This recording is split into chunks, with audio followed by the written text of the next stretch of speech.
자, 우리가 이제 부동산 공법이라는 과목을 여러분들이 이제 학습을 하시게 되는데요. 먼저 부동산 공법을 배우는 과정에 법규범의 체계에 대한 내용을 간략하게 말씀 좀 드리겠습니다. 여러분들이 그 각종 규범이라고 하는 것은 약속을 말하는 거죠. 그래서 생활규범이라든지 도덕규범, 종교규범도 있고 그다음 법규범이라는 게 있게 되는 거죠. 그래서 법규범은 다른 규범과 달리 위반을 했을 때 공적으로, 즉 강제적 제재가 가해지는 것들을 보통 이제 법규범 그렇게 말합니다. 근데 우리가 이제 형식을 이렇게 한번 나눠서 한번 말씀드려 볼게요. 국가규범이라는 게 있고 그다음에 지자체 규범 이렇게 나눠볼 수가 있습니다. 국가규범이라는 것은 법률을 적용하는 대상은 대한민국 전국토를 대상으로 전국토에 거주하고 계시는 모든 국민을 대상으로 적용하는 걸 국가규범이다라고 칭하고, 지자체 규범이라고 하는 것은 어떤 특정 지역 안에 거주하는 그 지역 주민만을 대상으로 하는 규제를 지자체 규범이다 이렇게 표현해 볼 수가 있다는 거죠. 그러면서 모든 법률에 있어서의 최상위 규범이 헌법이라고 그러죠.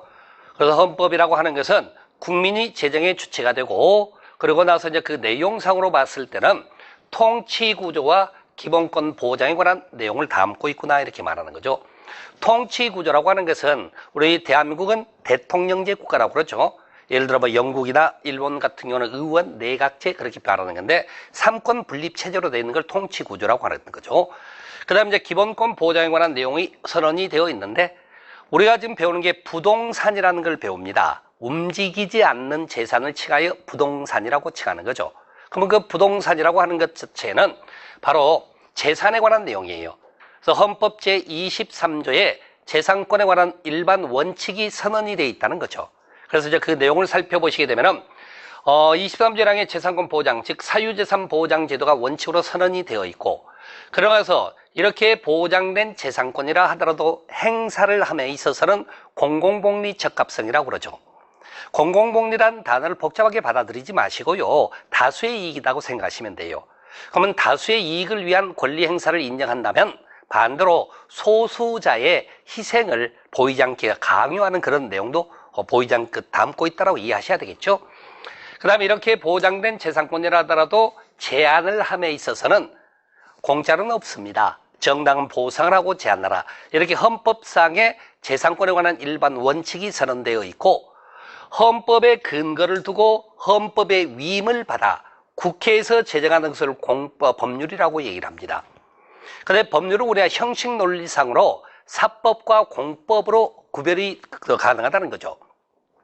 사법이라고 칭하는 것들은 보게 되면은 개인 상호 간, 법률 용어로 사인 간이라는 말도 같이 쓰죠.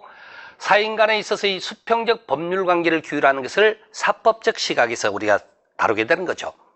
권리자, 의무자, 채권자, 채무자, 양도인, 양수인, 매도인, 매수인 이런 식의 표현들이 나타나는 것들이 주로 이제 사건적 시각에서 나타나는, 사법적 시각에서 나타나는 표현이고, 공법이라고 하는 것들은 국가나 국가기관이 국민에 대해서 뭔가 규제를 하고자 하는 내용을 갖는 걸 우리가 이제 공법이다라고 칭하게 된다, 그렇게 보시면 되겠죠.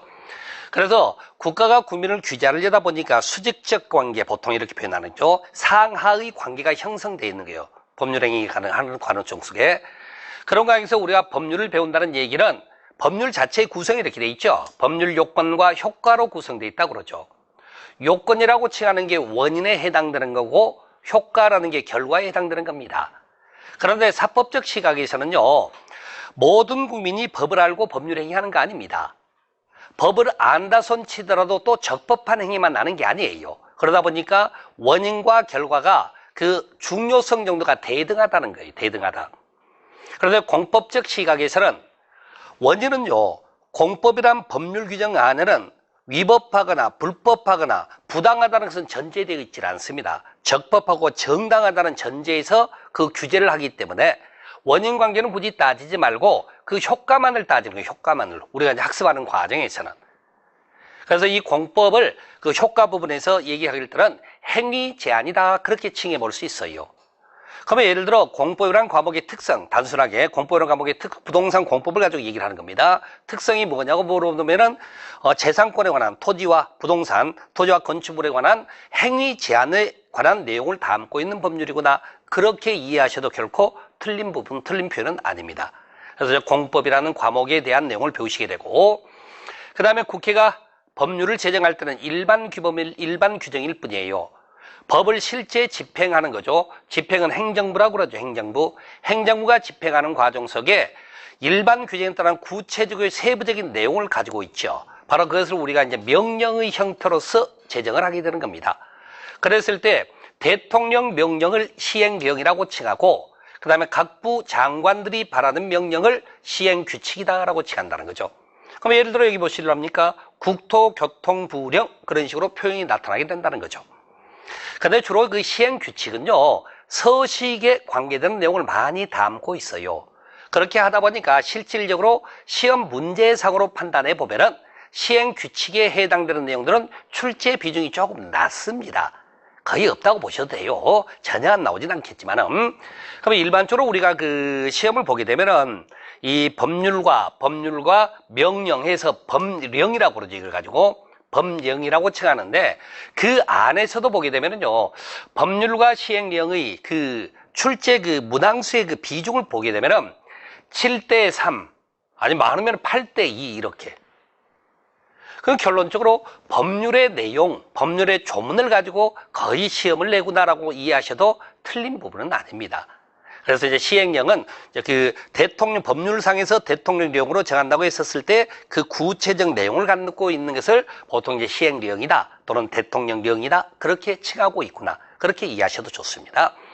그리고 나서 이제 각각의 이제 지자체에서 그 지역 특성에 따라 제정하는 것을 조례라고 그러죠. 물론 지방의회가 제정의 주체가 되고, 그 다음에 이제 지자체의 장들이 그 규칙을 적용하게 돼 있죠. 그래서 이제 규칙이다라고 하는 겁니다. 이런 형식으로 해서 우리가 이제 법규범의 체계가 구성되어 있는데, 이 체계를 왜 말씀드리느냐? 그건 단순한 논리예요. 자, 법률이나 명령이 헌법에 위반하게 되면은 위헌 결정을 받아서 무효가 되고, 명령이 법률에 위반하게 되면은 그때는 이제 위법 결정을 받게 됩니다. 그럼 이제 법률 조문 자체의 법적 효력이 부여가 되지 않는 거죠. 그래서 항상 상위 규범의 근거를 두고 상위 규범의 위임을 받아 하위 규범을 제정을 한다. 그런 절차상의 특징을 좀 이해를 하고 넘어가시라 그 말입니다. 그러면서 우리가 여기 있는 이제 부동산 공법이라는 과목을 여러분이 학습을 하시게 되는 건데요. 자, 먼저 우리가 부동산이라는 단어부터 여러분이 아셔야 되겠죠. 물론 당연히 알고 계시죠, 여러분들이. 민법 제99조에 부동산이란 한문 써놨습니다. 움직이지 않는 재산을 칭하여 부동산이라고 부른다고 그러죠. 부동산이란 토지와 그 정착물을 말한다고 민법에서 선언하고 있는데, 자, 공법적 시각에서는 이렇게 복잡하게 가지 마시고요. 여기 보시게 되면은 부동산이란 여기 있네요. 토지, 그리고 건축물, 이렇게. 토지와 건축물에 관한 것을 부동산이라고 칭하고, 그 다음에 좀 전에 보신 바대로 공법이란 국가나 국가기관 등이 국민에 대하여 무언가 규제를 하고자 하는 내용을 갖는 걸 우리가 부동산 공법이다라고 칭하는 거죠. 그럼 이걸 붙여서 읽으시면 되겠네요, 여러분들은. 토지와 건축물에 관하여 국가가 국민의 재산권에 관한 규제를 담고 있는 것들을 모아서 부동산 공법이라는 과목으로 만들게 됐던 겁니다. 그러면서 여기 보세요. 부동산 공법에 해당되는 법률의 가지수가 일단 6가지로 구성이 되어 있다라고 하는 거죠. 그럼 여러분 그 가지고 계시는 자료들 계시죠? 자료들 보시면 해당되는 페이지가 4페이지입니다. 자료 4페이지 보면은 거기 부동산 공법의 구성이라고 되어 있는 부분이 있죠? 바로 거기를 먼저 보시면 되겠습니다. 거기 보시게 되면 우리가 이제 먼저 6가지 법률을 배우게 되는데, 먼저 법률의 이름 정도는 좀 자연스럽게 말씀 좀 하셔야 되겠죠? 국토의 계획 및 이용에 관한 법률, 그렇게 표현하는 거죠. 두 번째는 도시개발법, 세 번째는 도시 및 주거환경정비법, 네 번째는 건축법, 다섯 번째 주택법, 여섯 번째 농지법에서 이렇게 해서 6가지 법률을 가지고 우리가 부동산 공법이라는 과목에서 여러분이 학습을 한다라고 말씀을 드리게 되는 거죠. 바로 그런 형태에서 이제 6가지 법률을 가지고 시험 공부를 하되, 여기 보시게 되면은요, 여기 있는 숫자의 의미는 각각의 법률마다 출제 문항 수가 정해져 있습니다. 그게 어디에 정해져 있죠? 여러분이 배우시는 중개사법 안에 중개사 시험에 관한 규정에서 이렇게 출제 범위가 정해져 있다고 보시면 돼요.